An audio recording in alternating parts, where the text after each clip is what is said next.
invite you to your presentation. Good morning, and thank you very much. My name is Beth Potter, and I'm the President and CEO of the Tourism Industry Association of Ontario.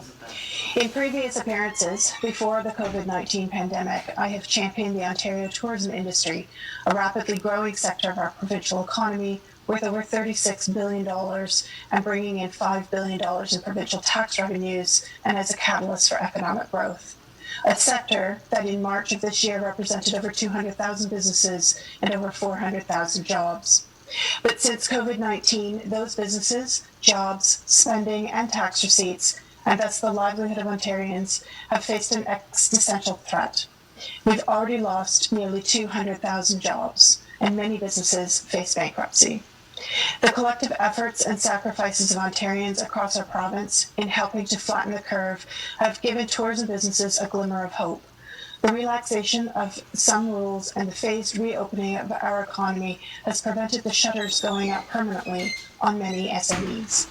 However, Tayo's own research tells a compelling story that reopening doesn't equal recovery. We know that the tourism and hospitality, meetings and conventions industries act as the canary in the coal mine for the catastrophic effects of COVID-19 on our economy. We were the first to be hit and will likely be the last to recover. As businesses tentatively reopen, they are facing a perfect storm of lower revenues and higher overheads as Ontario businesses seek to rebuild consumer confidence during the new normal.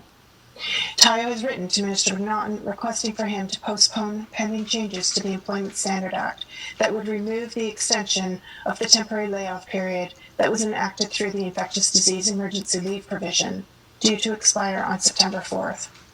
At a time of historic losses for the tourism and hospitality industry, it is critical that these temporary measures remain. Severance costs alone could be enough to lose tens of thousands of businesses and jobs in a matter of weeks if action isn't taken. I want to be clear, SMEs face an existential threat. Not every business is cash rich. In fact, our evidence suggests many employers have been losing money at an unsustained rate. Tayo's research has highlighted the precarious position many find themselves in and the ineffectiveness of some of the support programs. 74% of businesses are facing a significant cash flow shortage. 42% expect to lay off more staff in the coming weeks, and 52% say the current levels of support means they are economically unviable. The failings of the rent relief program remain a significant problem for many businesses. 22% of the businesses we surveyed have said they will not be able to make their rent payments in the coming months, and only 12% of landlords have signed up for the program. 67% are relying on the wage subsidy to pay their employees, so when CEWS ends in December, many of these businesses will be forced to close. And while I know that this is a federal program, we would urge the provincial government to push for an extension well into 2021. As we navigate the new normal, for us to rebuild with confidence with consumers and to resume their usual spending habits, we must first ensure that businesses have the confidence to reopen and incur the significant costs associated with securing PPE and adhering to health and safety protocols.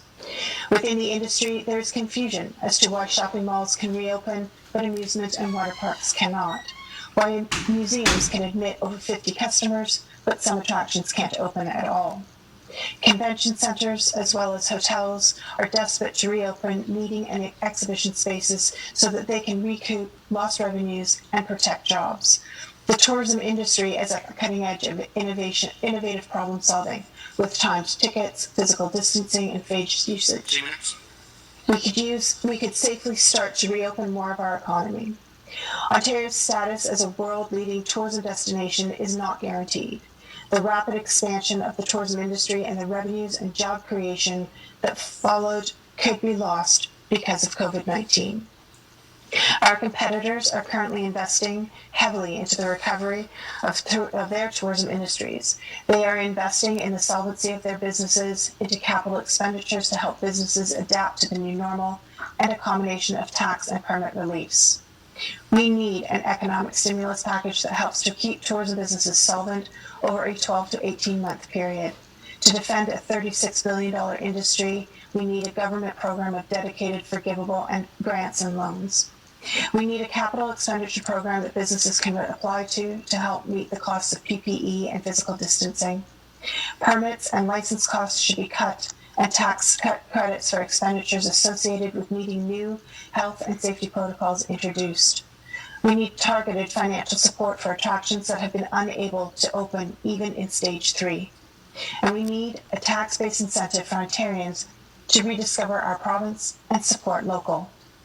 Across our province, small and medium-sized business owners are doing all they can to stay open. They are taking on debt so they can keep their staff while ensuring their businesses meet new stringent health and safety protocols. Our industry has a proven track record of providing a substantial financial return on any investment made into it. Business owners aren't looking for a handout. They're just looking for support to get through this crisis. If we act now, we can ensure the financial rewards of recovery can be shared by all, and most importantly, protect the livelihoods of hardworking people throughout Ontario. Thank you for your time today. I'm happy to answer any questions.